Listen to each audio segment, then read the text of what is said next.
So next important case with mole concept के बाद atomic mass unit. तो we have done already mass number here in this chapter, but mass number से थोड़ा सा variant है अपने पास एटॉमिक मास यूनिट. तो मास मतलब मोल से डील करने वाला है और एक एटम का जो पर यूनिट है अपने पास मास वो कितना आने वाला है, that we need to understand. तो atomic mass unit is the 12th of the mass of an unbound carbon. इसको रिप्रेजेंट किया जाता है AMU से, स्मॉल AMU, जो कि माना जाता है 1/12 of the mass of a carbon atom. But जो कार्बन क्या है, फ्री है, बाउंडेड नहीं है, ठीक है, C12 ओनली. नेक्स्ट इज, अगर इसको ज्यादा इलेबोरेट करा जाए तो relative atomic mass of the atom of an element is defined as the average mass of the atom as compared to 1/12 the mass of carbon 12. तो ये क्या चीज आ रही है जो हमने मोल कॉन्सेप्ट में पढ़ा कि C12 के बारे में हम कंपेयर करके देखें कि एवोगैड्रोस की वैल्यू कितनी रहने वाली है, 6.022 into 10⁻23. तो ये एक रिलेशनशिप है along with the mole concept and mass units. तो मास और उसमें एवोगैड्रोस में क्या relation, that is atomic mass unit. कि यहाँ पे भी क्या किया जा रहा है, मास जो है पर्टिकुलर एटम का वो 1/12 of the mass of carbon atom लिया जाता है. उस कार्बन एटम का 1/12, जितना कार्बन का मास है उसका 12th पार्ट जो है that is the mass of another atom. उसको बोला जाता है रिलेटिव एटॉमिक मास और atomic mass unit. How it is proceeding, let's see. अगर हम देखा जाए, एग्जांपल ले रहे हैं इसमें, AMU is equal to 1/12 of the mass of carbon. अगर आपसे पूछा जाता है, अगर आपको आता है कि what is the AMU, first of all full form you need to write, afterward you need to write 1/12 mass of carbon atom. सिर्फ इसका इतना ही मतलब है. एटॉमिक मास यूनिट क्या करा गया है, मास को कंपेयर करा गया है कार्बन के मास के साथ, और कार्बन का 12th पार्ट जो मास है that is equal to atomic mass unit.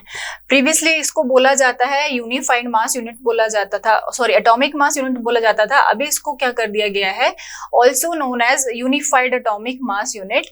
तो इसका सिंबल सिर्फ U रह गया. जब हम मास निकालते हैं तो अगर बोला गया है हमें कि रिलेटिव मास निकालो, then we are putting unit this. और अगर पूछा जाता है simply molecular mass we need to find, then gram per mole is the unit. तो ये इंपॉर्टेंट कॉन्सेप्ट है which we need to go through with, because ये मॉलिक्यूलर मास भी हमें इंपॉर्टेंट है, समझना पड़ेगा. When I have told you guys कि हमने वैलेंसी करा था, that time I have already told you कि valency is important, atomic mass is atomic number is important, but atomic mass is also important. तो same time पे ही आपको क्या करवा दिया गया था, टेबल वहां पे मैंने बना दिया था, सेम टेबल में मास का कॉलम भी इंट्रोड्यूस था. तो that you need to learn, because वो मास हम यहाँ पे अब यूज करने वाले हैं for finding the this relative atomic mass और gram molecular mass. So next is molecular mass.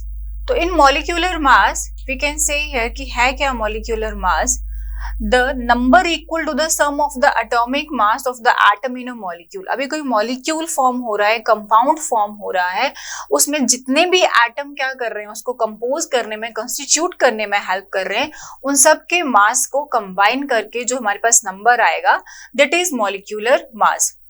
So we can say here another elaborated definition, the molecular mass given the mass of a molecule reaction to that of carbon 12 atom which is taken to have a mass of 12.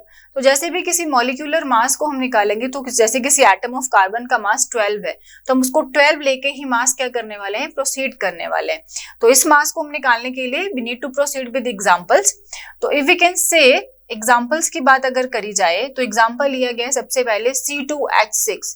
तो this is very easy example है. आपके पास carbon और hydrogen दो हमारे पास क्या है, यहाँ पे एटम्स हैं जो मिलकर क्या बना रहे हैं, एक मॉलिक्यूलर फॉर्मूला बना रहे हैं, मॉलिक्यूलर कंपोजिशन दे रहे हैं हमें. ठीक है तो कंपाउंड के फॉर्म में, बट है तो मॉलिक्यूल ज्वाइन कर रहे हैं ना, तो दैट्स वाई मॉलिक्यूलर फॉर्मूला बन रहा है यहाँ पे. तो देखा जाए तो जितने अपने पास कार्बन है, C12H6 आपको दिख रहा है यहाँ पे, तो C12 कार्बन का, एक कार्बन का मास इज 12, जितना एटॉमिसिटी है 2 इज द एटॉमिसिटी देयर. जैसे यहाँ पे लिखा गया है, आई एम एलैबोरेटिंग C2H2. तो कार्बन का मास कितना है बेटा अपने पास 12, एटॉमिसिटी कितनी है 2. तो जितने एटम है उतने मास से, क्योंकि एक कार्बन का 12 है तो 2 का करेंगे मल्टीप्लाई, प्लस अनदर जो एटम है उस फॉर्मूला में उसको ऐड किया जाएगा। हाइड्रोजन का मास इज 1, 2 नहीं करेगा, कोई डबल नहीं करेगा, because this is not having neutrons, तो मास इसका 1 रहता है। And we need to combine this 6 है यहाँ पे H2 H6, 6 से कंपेयर करेंगे, मल्टीप्लाई करेंगे तो क्या आ रहा है अपने पास 24 प्लस 6, तो मास कितना आ गया 30। फाइन, तो 30 को क्या करा जाए अभी, now we are using the formula mass sorry molecular mass के लिए यूनिफाइड एटॉमिक मास यूनिट, तो इसको U लगाएंगे यहाँ पे हम, ठीक है। Therefore the molecule is about 2 times as heavy as the 12 carbon. तो अभी हम इसको कंपेयर करेंगे कि ये कार्बन से कितना ज्यादा क्या है, हैवी है। ऑब्वियसली हैवी होने वाला है बिकॉज कार्बन ही ऑलरेडी इसमें 2 है, कार्बन ही क्या है 2 है, और उसके बाद 6 क्या है, हाइड्रोजन है, तो 2.5 टाइम जो है ये हैवी है एज कंपेयर टू 12 मास से। 12 मास है ना, 12 से कितना ज्यादा है ये 30, तो कितना आ गया अपने पास 2.5 क्या है अमाउंट, ये ज्यादा है एज कंपेयर टू कार्बन, ठीक है। तो ऐसे ही कंपेयर किया जाता है जब मॉलिक्यूलर मास बनाया जा रहा है एटॉमिक मास यूनिट में, उसको क्या किया जा रहा है, कंपेयर करा जा रहा है 1/12 of the mass of carbon, उससे मतलब क्या होने वाला है 1/12 से कम होने वाला है, this is 2.5 time heavy as the 12 carbon atoms.